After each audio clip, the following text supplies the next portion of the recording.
Here's a few tips for training on a budget. Number one, I would choose camps over tournaments. You know, you'll spend $600 on an out-of-state tournament or a so-called national tournament, and your son or daughter will get 11 minutes of wrestling, and you think you got a bargain. But then when it comes time to do a wrestling camp, and it's $490 for 5 days, 30 hours of wrestling, 5.5 hours of live wrestling, 50 matches worth of live, and a whole week overnight stay. You say, camps are expensive. No, camps are cheap. These tournaments are expensive. Secondly, choose your tournaments wisely. You don't have to go to every tournament, right? And you take that money and you save it for camps and training. Also, choose your tournaments wisely because some of them are not very good. You're better off going to a very high quality tournament from a youth standpoint, one that's ran smoothly, where your kids get a lot of matches, or maybe the dual meet events are very good. You're guaranteed 13 matches in a weekend. Those are a much more better bang for your buck. From a high school standpoint, if you're trying to get into college wrestling, you definitely want to pick the top high school tournaments where the college scouts are there. Virginia Beach is number one. Super 32 is probably number two. Fargo is probably a distant third. That's freestyle and not nearly as important as it used to be. But so choose the tournaments wisely because you're throwing $500, $600, $700 around, and if you go there and it's a low quality tournament, you're better off just staying at home. You can take that money and buy a home mat, get a good system in place, and you can drill at home, especially if you have a workout partner that can come over twice a week. You can skip one of those so-called national tournaments. Well, some of them are nationals, right? There's about 3 a year. There's 700 on the internet. Most of them are not nationals. They're just, they call it nationals, right? And they throw all-American certificates around.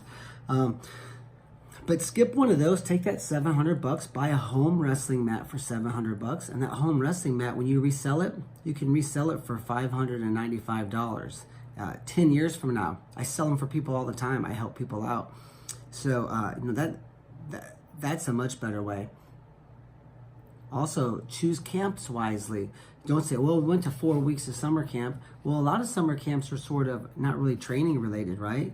They're ran by colleges and college kids. There's a lot of running.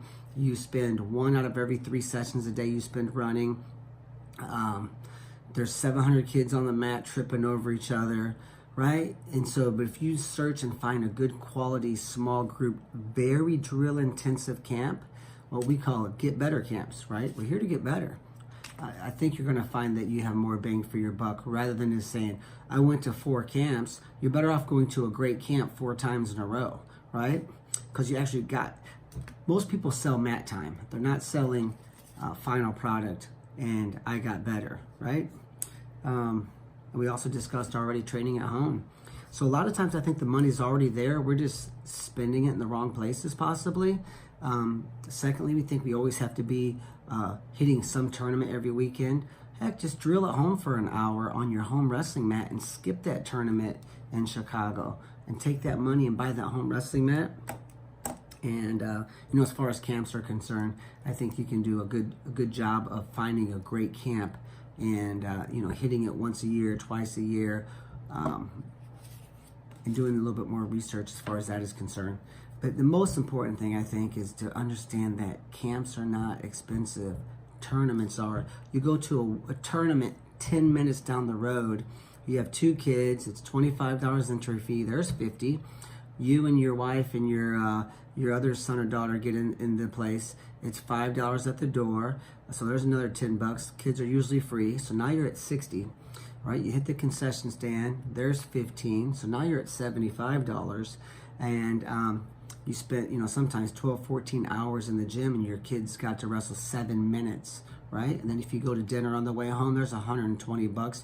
You're $200 in the hole, and each of your kids wrestled 11 minutes.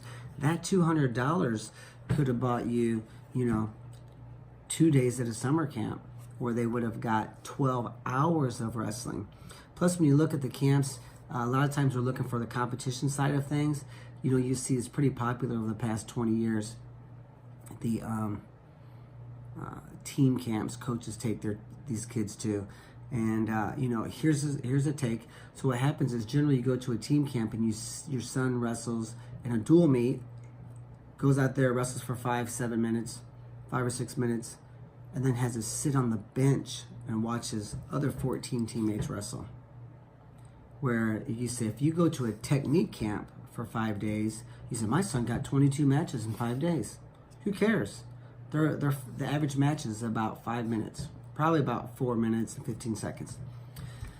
So you say, oh, I got 22 matches at 4 minutes and 30 seconds.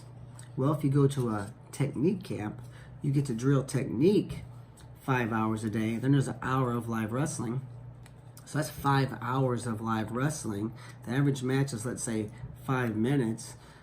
You're getting 45 to 50 matches worth of live. You say, well, you went to a team camp and your kid got 22 matches. My kid got 50 matches plus 25 hours of drill time. You tell me that the team camps where they do dual meets is a cost effective. And if you just want to go. I mean, some people don't worry about money. The kid wants to go, they send them. Not a big deal. I'm saying the kids who really want to win state titles and maybe wrestle in college, it's so competitive out there. You really got to say, what's the path? Just, here's a tournament, here's $700, here's a tournament, here's 20 matches, here's 13 matches, here's another camp. All this mat time, sure, it does help your kids to improve, but they should be improving like this, right? They should be improving like that. And you can, if you pick the camps and training wisely, and you skip 2 so-called national tournaments, you can send them for a month of wrestling camp, and you can't tell me 60 hours. You lock yourself in a library for 14 days and you study for the bar exam, you're going to be ready. You lock yourself into a training environment around like-minded athletes in a small group of setting.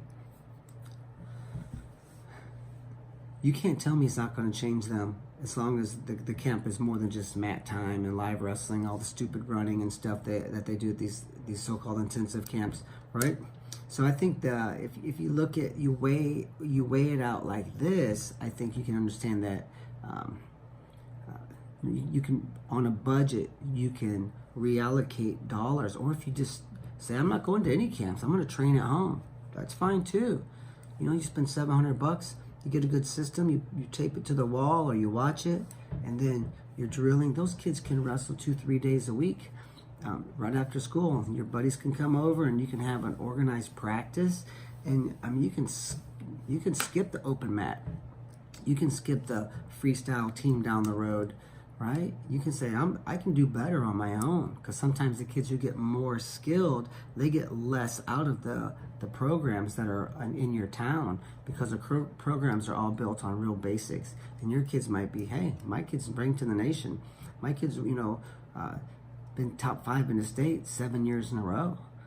My kids is beyond, and we have our academy. Some of my kids are beyond it.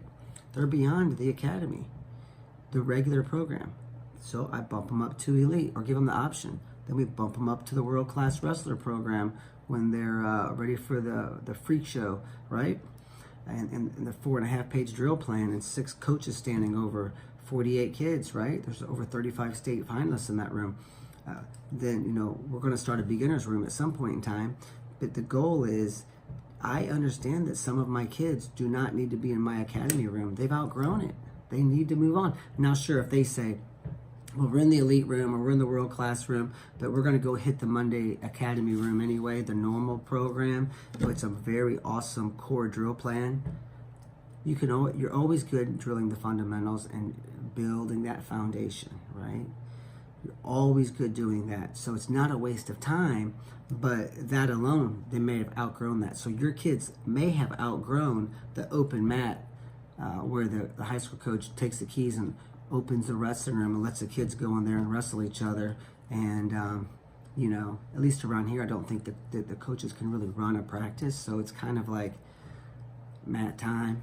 Your kids may just want to skip that and go into the basement, get their drill plan, tape it to the wall, or a system maybe you obtained online, and really say, that's not good for me anymore. I'm too good. I'm too good for that. I need to do this.